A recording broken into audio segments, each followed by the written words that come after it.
नमस्कार, आप सभी का स्वागत है आज के हमारी क्लास में। और आज का हमारा क्लास मैथ का है। इसमें हम लोग आज टॉपिक पढ़ेंगे समय और कार्य।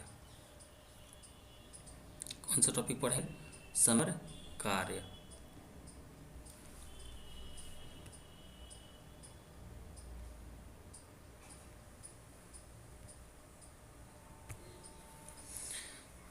टॉपिक हम लोग का है टाइम एंड वर्क। इसको इंग्लिश में बोलते हैं टाइम एंड वर्क। सबसे पहले इसमें थोड़ा बहुत हम लोग समझ लेते हैं, फिर आगे बढ़ते चले जाएंगे। हम लोग का आज का पहला क्वेश्चन है, यदि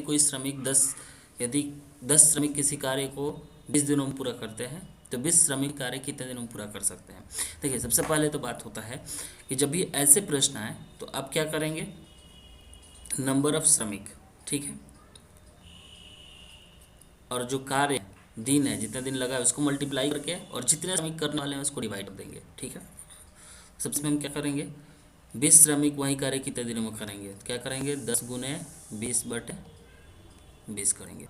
20 से 20 कट गया, बचा कितना 10। सही उत्तर क्या होगा, ऑप्शन ए। क्या पूछा था प्रश्न, यदि 10 श्रमिक एक कार्य 20 दिनों में पूरा कर सकते हैं तो 20 श्रमिक वही कार्य कितने दिनों में पूरा करेंगे। ठीक है, यहाँ तक क्लियर है। ये एक शॉर्ट ट्रिक, सीधे श्रमिक का मल्टीप्लाई कर लेंगे और जितने दिनों में कार्य पूरा हो उसका मल्टीप्लाई कर लेंगे। Okay, next question.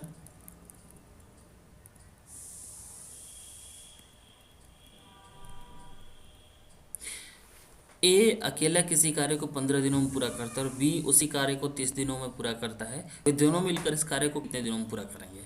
ठीक है, तो इसमें जो होता है लगा समय बराबर होता है। मान लीजिए कि माना कि ए का कार्य कितना है, x दिन है, और बी का कार्य y दिन है। कितना है, x एक दिनों में पूरा करता है और b y दिनों में पूरा करता है।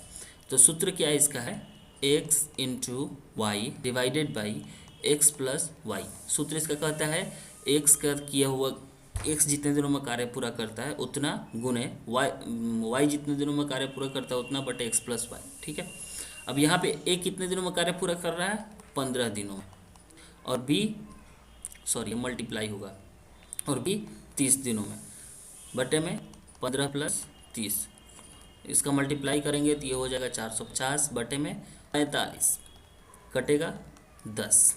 सही उत्तर क्या होगा, ऑप्शन बी 10 दिन। क्लियर है।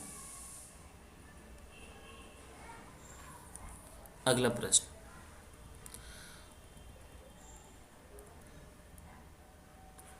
अभी कह रहा है ए बी और सी एक कार्य को क्रमशः 6 दिन 8 दिन और 12 दिनों में पूरा करते हैं।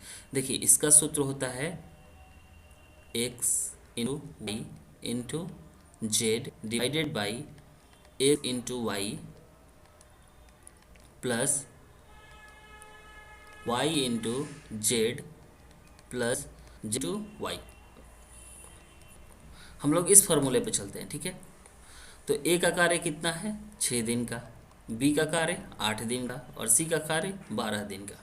अब बटे में आ जाएगा 6 गुने 8 प्लस 8 गुने 12 प्लस 12 गुने 6।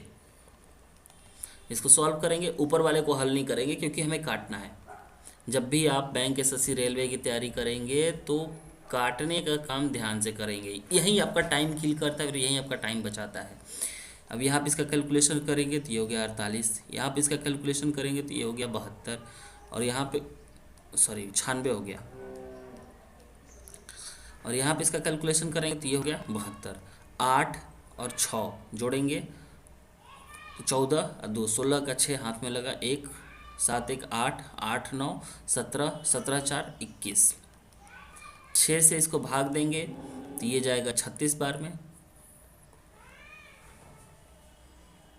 8 से भाग देंगे तो 4 बार में, और 4 से भाग देंगे तो 3 बार में। क्लियर है यहाँ तक।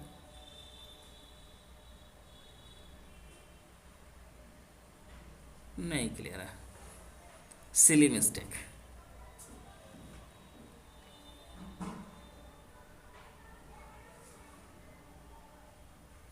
होल्ड, क्या बोले हम, मल्टीप्लाई बहुत इंपॉर्टेंट है, ये ध्यान रखना होगा। 6 इंटू 12/216, 2 से कटेंगे 108 बार में, 2 से गया 4 बार में, 12 से काटेंगे 9 बार में, 3 से काटेंगे तो 3 बार में जाएगा, और ये 3 से काटेंगे तो 2 बार में जाएगा। यहाँ पे हो गया 8/3। अब 3 से भाग देंगे तो ये 2 पॉइंट प्लस हो जाएगा 2.666। तो 2.6 को डेज नहीं होता है, तो इसको किस में कैलकुलेट करेंगे, 3 डेज में। क्लियर है यहाँ तक? नेक्स्ट,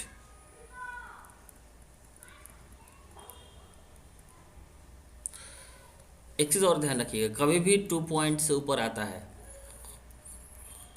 2 पॉइंट से ऊपर जब आएगा और ये डेज वाला कैलकुलेशन है, तो ये 0.5 फिगर याद रखिएगा। अगर इसका नीचे है तो भी अगर डेज में है तो ये आपको नेक्स्ट डे कैलकुलेट होगा, +1 डेज करके ही लेके जाएंगे।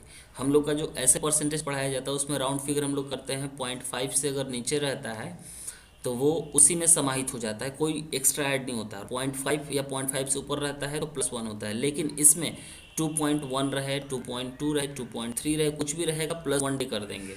ये कार्य हमारा अगले दिन ट्रांसफ़र हो रहा है, ठीक है। नेक्स्ट,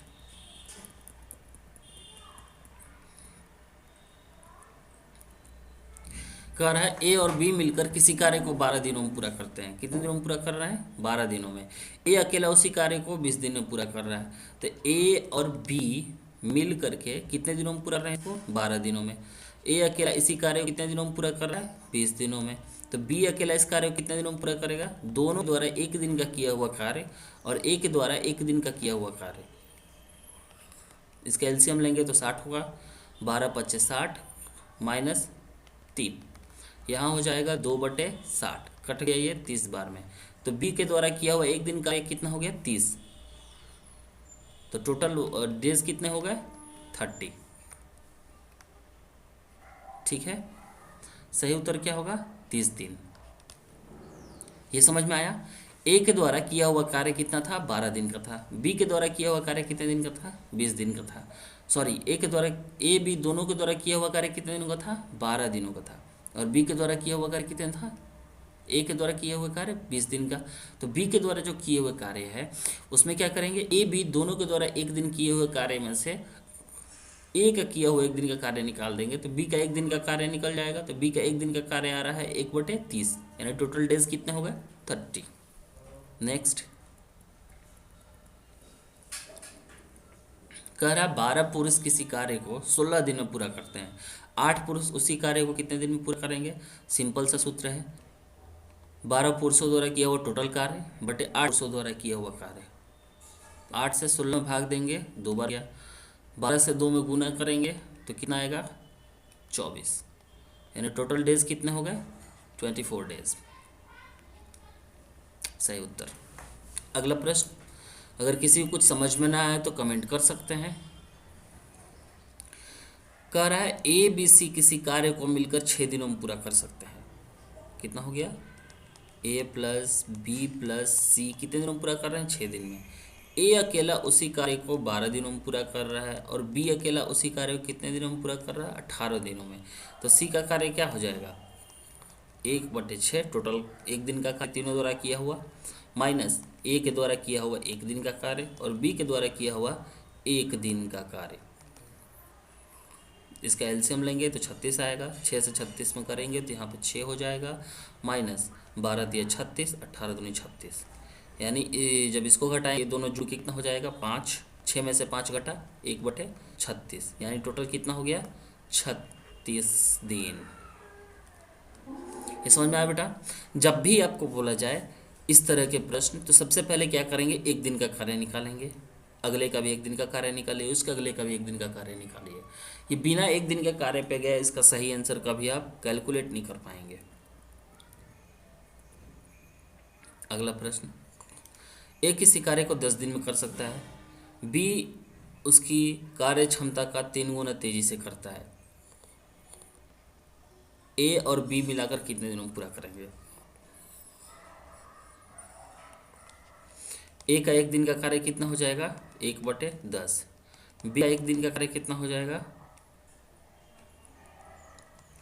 1/10 × 3, क्योंकि ए की क्षमता से 3 गुना ज़्यादा बी कर रहा है, तो कितना हो गया, 3/10। अब कह रहा है ए और बी, क्या कह रहा है, ए और बी मिलाकर एक कार्य कितने दिनों में पूरा करेंगे। 1/10 + 3/10 = 4/10, डिवाइड करेंगे तो 2.5 आएगा, यानी 1/2.5।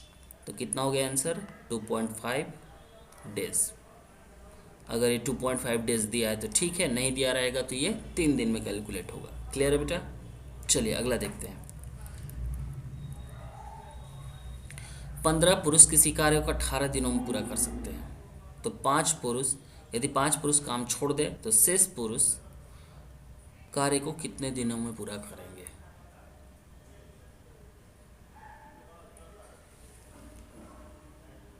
चलिए कैलकुलेट करते हैं। 1 मिनट, ये भी तो इजी है,